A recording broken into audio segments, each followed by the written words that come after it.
갑자기 맞은 재택근무에 불편한 사람이 많다는 얘기는 집안을 등한시한 사람이 그만큼 많았다. 2020년에 살 거면 2020년에 맞는 가족상을 한번 떠올려보자.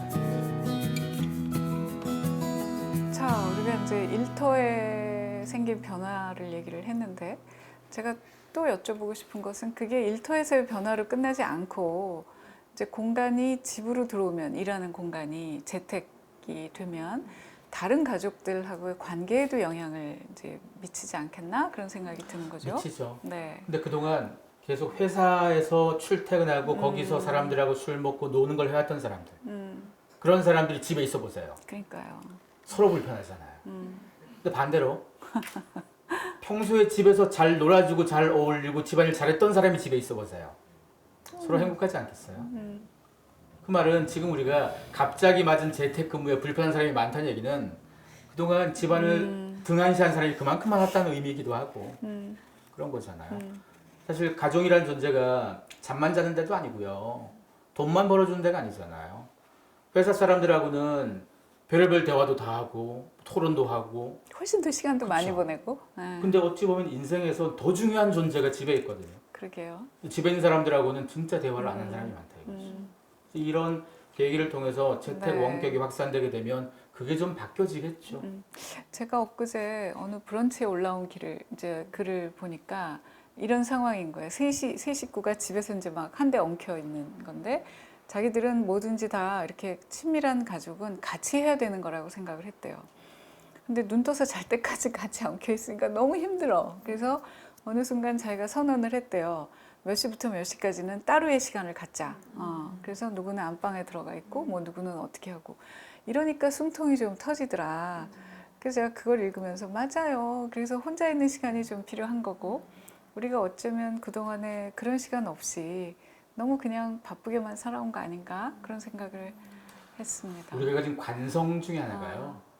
무조건 뭉쳐야 돼요. 집단 속에서 자꾸 존재해야 된다고 생각하는데요. 그래서 사람들이 못했던 것 중에 하나가 부부 각방 쓰는 거예요. 사실 나이가 들고 하면 수면 컨디션이 서로 달라요. 그리고 각자 피곤한데 가장 잠 잘 자기 좋은 환경에서 자면 되잖아요. 근데 과거 사람들의 정서는 아니 부부가 따로 자? 그러니까 그 말을 못 꺼내는 거죠. 그렇죠. 네. 근데 아니 한 집안에 있잖아요. 그래도 각방을 하더라도 이게 뭐 헤어지겠다는 것도 아니고 아니, 그냥 나한테 불만 편하게 있어? 잠만 자겠다는 뭐 거고. 아니 우리가 정신이 온전히 있을 때 대화하면 되지 뭐 꿈에서까지 대화할 건 아니잖아요. 근데 우리는 그 공간을 떨어지는 걸 그렇게 불편했어요. 그러니까 정서가 많이 묻어 있는 결정이죠. 그게. 근데 최근 들어서 네. 각방이 많이 늘었어요. 네. 각방, 각 침대가 늘어났다는 것 자체가 이미 우리가 집안에서도 언컨택트를 이미 실천하고 있었다는 거예요. 그리고 이제 개인의 부각. 그동안 나는 그냥 엄마야 이렇게 살았는데 나도 나야 이제 이렇게 올라오는 거겠죠. 그렇죠. 네. 그리고 사실 과거였으면 뭐 육아를 전담하시는 분, 집에 계시는 뭐 여성분들이 사회적 역할 못하고 뭐 하고 싶은 거 잘 못하시잖아요. 요즘 유튜브도 그렇고 다양한 콘텐츠를 굉장히 많이 공부하세요, 그분들이.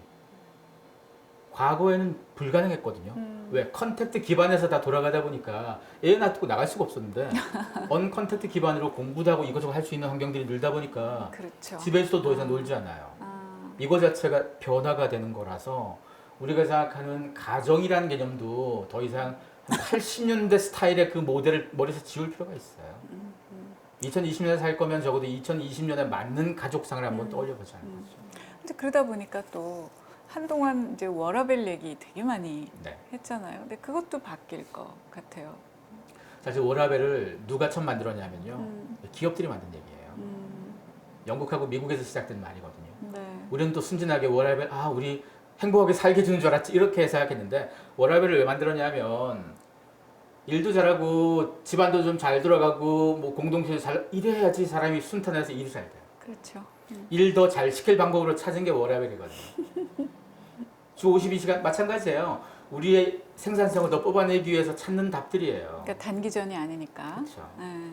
근데 그걸 자칫 오해해서 무조건 우리가 놀게 만드는구나. 놀게 만드는 게 아니고요. 더 우리가 준 돈만큼은 더 뽑으려고 만든 방식들이에요. 근데 그런 변화에 있어서 우리가 생각할 건 뭔가 하면 과거에는 나의 행복은 중요하지 않았어요.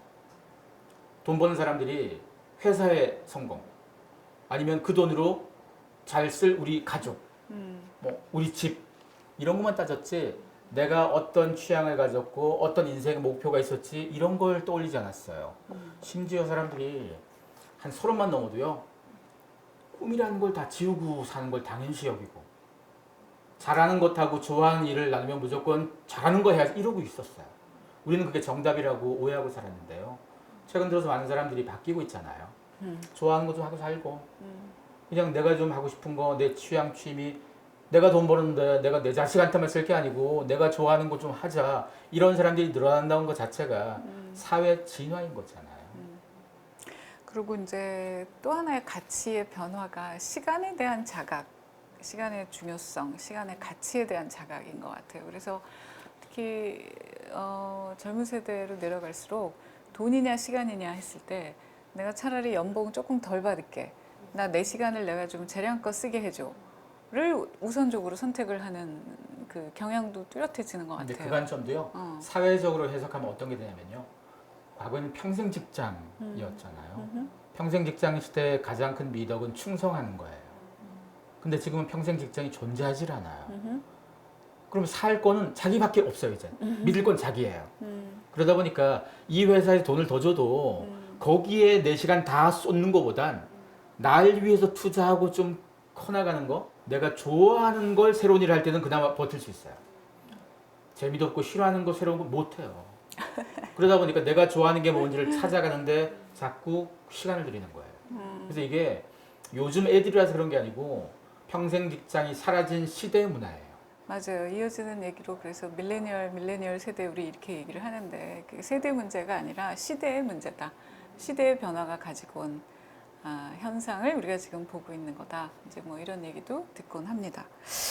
이제 그래서 이제 시간 얘기를 이어서 그러다 보니까 혼자 있는 시간을 좀 우선 가져보려는 그리고 내가 시간이 생겼을 때 이 시간을 좀 더 의미 있게 보내려는 이제 그런 그 뭐 그것도 일종의 자각 내지는 그렇죠. 중요성에 대한 새로운 깨달음. 근데 마침 이 제가 촬영을 하고 있는 여기가 바로 혼자의 서재고 그런 시각으로 만든 겁니다. 이게 시간이라는 게 내가 그런 시간을 보내겠어? 그러면 거기에 맞춤한 공간이 필요하더라. 근데 우리가 어쩌다 시간이 났을 때 내가 혼자 좀 있고 싶을 때 그런 맞춤한 공간이 별로 없더라. 집에도 마땅치 않고. 이제 그러니 여러분 그럴 때 오세요. 이제 이런 취지로 만든 건데요. 하여튼 요새는 자발적인 격리 이런 걸 또 선택. 네. 사실 호텔도 그런 데들이 이제 생기기 맞아요. 시작하는 거고. 네. 팬데믹으로 모두가 고립이라는 걸 다 겪어봤어요. 한 번에 이참에. 평소에 맨날 술 먹고 돌아다니는 아저씨들까지 겪어봤어요. 겪다 보니까 혼자 놀면 뭐가 재밌지까지 자꾸 생각하게 됐어요. 근데 이런 일 생기기 전부터도요. 혼자만의 시간을 가지면서 자기에게 집중하는 사람들이 자꾸 생겼어요. 우리는 살면서 한 번도 그걸 해본 적이 없는 사람이 많았었어요. 우리가 공부를 할 때는 어떻게 공부하느냐? 배워서 써먹어야지가 공부였었어요. 모든 공부는 뭐 자격증을 따건 재테크를 뭘 하건 공부를 해서 써먹는다는 궁리만 했지 공부를 해서 내 소양이 넓어지고 내가 더 뭐 풍부한 사고를 가지고 이건 상대적으로 좀 소외됐었어요.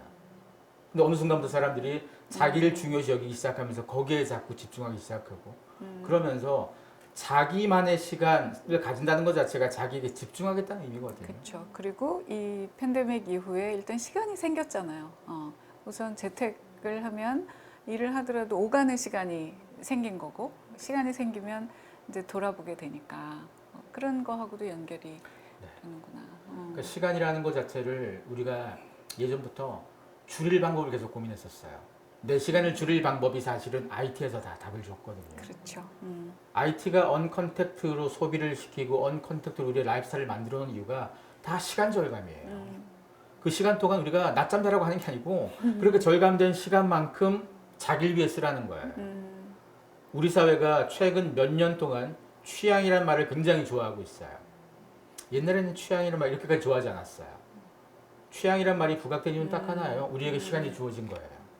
이 시간 어떻게 쓸 건지가 우리의 숙제가 된 건데 점점 많은 사람들이 그 시간을 잘 쓰려고 들어요. 예전 사람들은 취미가 없는 경우가 많았어요. 그래요. 근데 맞아요. 없어도 없다고 그러기 창피해서 물으면 꼭 얘기를 하죠. 독서, 등산. 놀랍게도 설문조사하면 이 세 가지는 꼭 상위권에 들어가잖아요. 우리가 책 안 읽는 굉장한 나라인데도 불구하고 꼭 독서가 상위권이에요. 사실 취미라는 것은 돈을 쓰는 게 취미예요.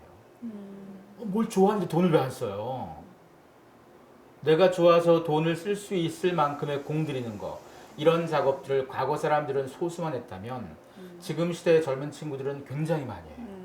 그거 자체가 풍요로워졌기 때문이 아니고 우리 사회가 자기 자신에게 집중하는 걸 좀 이제 깨우쳤기 때문이고 그 깨우치는 과정에서 시간이 좀 만들어진 거고, 그러면 팬데믹 이후도 마찬가지일 거예요. 더 할 거예요. 이런 흐름들이.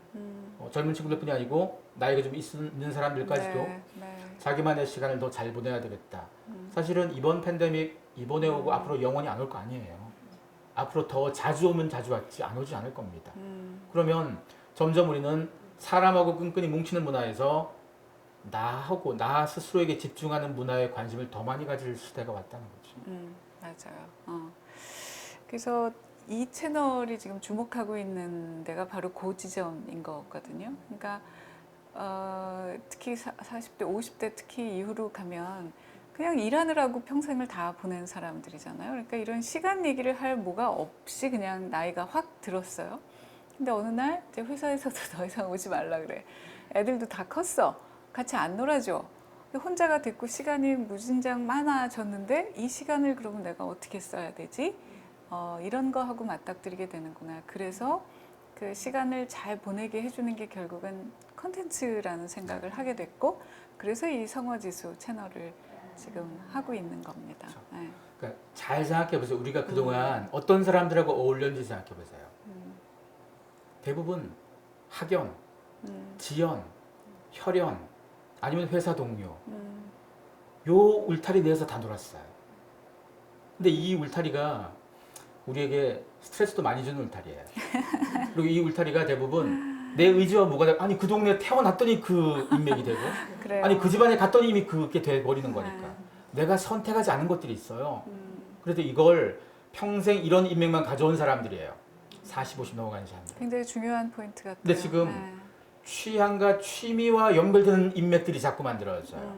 밀레니얼 세대, 그 밑에 아래 세대들은 뭐 동창 관심 없어요. 학교 관심 없어요. 옛날 사람들이나 대학 다니면 선배가 후배 밥 사주죠. 요즘 그런 거 안 해요. 밥을 왜 먹어요? 각자 먹으면 되지. 근데 모르는 사람하고 밥 먹는 거 불편하잖아요. 공짜 밥도 싫고. 그래서 자기 취미와 취향과 연결되는 사람들이 진짜 친구인 거예요. 그걸 중심으로 울타리가 만들어지고 그 외 나머지 우리가 알던 혈연, 지연, 학연은 이제 부수적인 존재가 되는 거예요. 그러니까 이제 명절이 되면 비행기 타고 다 어디 가고 그렇죠. 뭐 이렇게. 그래서 보통 나이가 든 사람들이 자기가 계속 기대왔던 울타리에서 외면당한 거예요. 나이 들면 회사에서 나와야죠. 나이 들면 애가 안 놀아주죠. 학교 동창도 시시해지고. 나이 들어서 그 울타리가 자꾸 깨지니까 불편했는데 취향과 취미 울타리는 달라요. 혹은 공부. 그렇죠. 네. 네. 그 울타리를 새로 쌓으면 사실은 외롭거나 두려울 일이 좀 줄어들죠. 이 채널의 그 취지에 아주 맞는 얘기들이 오늘 진행이 되고 있어서 반갑습니다. 자, 세 번째 얘기 여기서 마무리하고요. 마지막으로 벌써 마지막인데 네 번째 다시 뵙겠습니다.